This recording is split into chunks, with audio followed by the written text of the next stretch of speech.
You're welcome back. Oluwarotimi is my name from Reality Global Network. More Than a Virus, episode 13 is where we are now. I want to briefly talk about the move of God.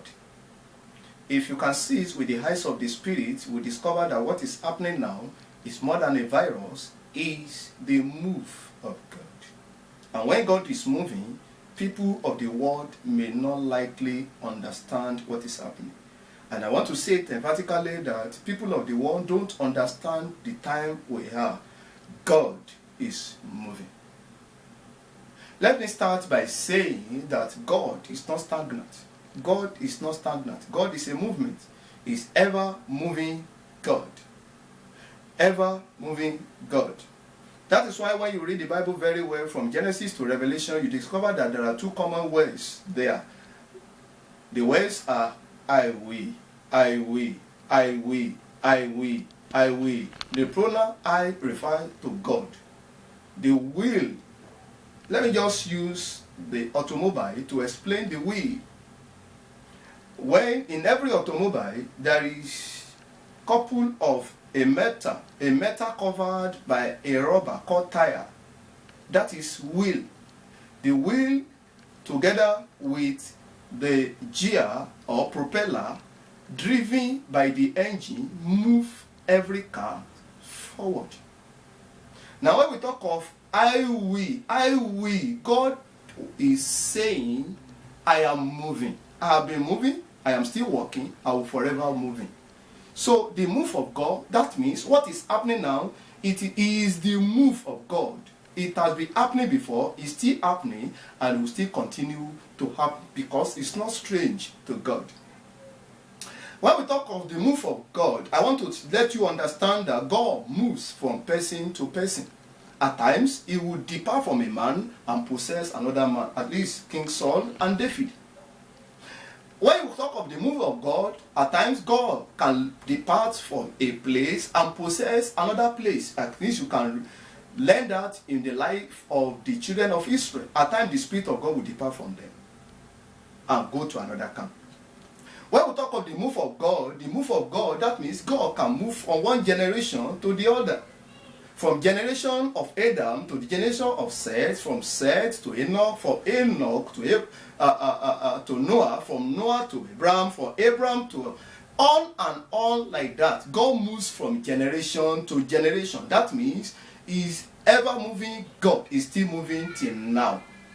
And I want everybody to agree with me that what is happening worldwide now is nothing but the move of God. What is happening worldwide now is nothing but the move of God. God is moving now.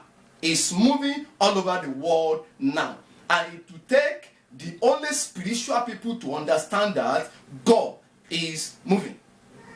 I want to tell you the characteristics of the move of God. Characteristics of the move of God. Number one characteristics of the move of God is God can never get outdated. God can never get outdated. The reason God is moving is He upgrades Himself. He upgrades Himself from time to time. So God can never get outdated.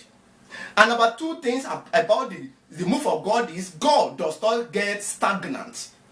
God is not a stagnation. So because God does not get stagnant, He moved. He moved from time to time. So He's still moving now. And another thing about the characteristics of the move of God is God moves from generation to generation. The move of God is generational. He moves from one generation, as I've said it in the introduction. Another thing about the move of God is that the move of God has a side effect, either positive or negative. The move of God has side effect. What do I mean? What I'm trying to say is whenever God is moving, there is leftover. The leftover may be negative, the leftover may be positive. At times when God is moving, the leftover may be negative or the leftover may be positive. At times when He's moving, He kills many people. When God is moving at times, He saves many people. So the move of God at times, like what is happening now, can be negative or positive. Another characteristic of the move of God is the move of God cannot be decoded. Nobody can decode the move of God. You can't understand how God moves. either in the front direction, or in the back direction, left direction, up direction, or down direction. He knows because he is God. And nobody can understand how he moves, where he's moving, according to the book of John chapter 3 verse 8. Another thing about the move of God is, the move of God, it revolutionized. The move of God revolutionized.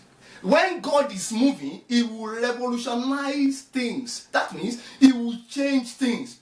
He will reform things. What is happening to us now worldwide may not be palatable. At the end of the day, we will know exactly what God is doing.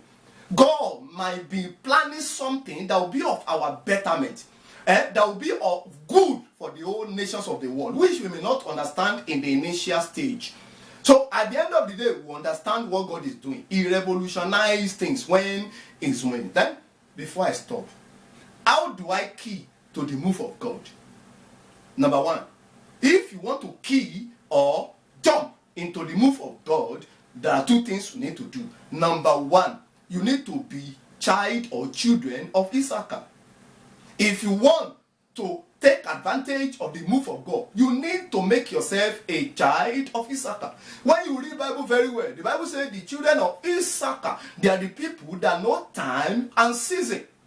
There's one tribe among the children of Israel called children of Issachar. They are the one that know the time that the people should take up from the camp and begin to move forward.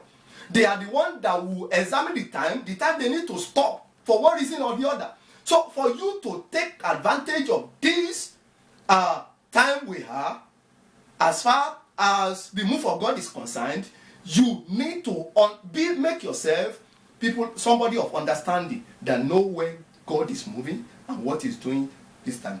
And the two things you need to do is jump into the river. You need to jump into the river.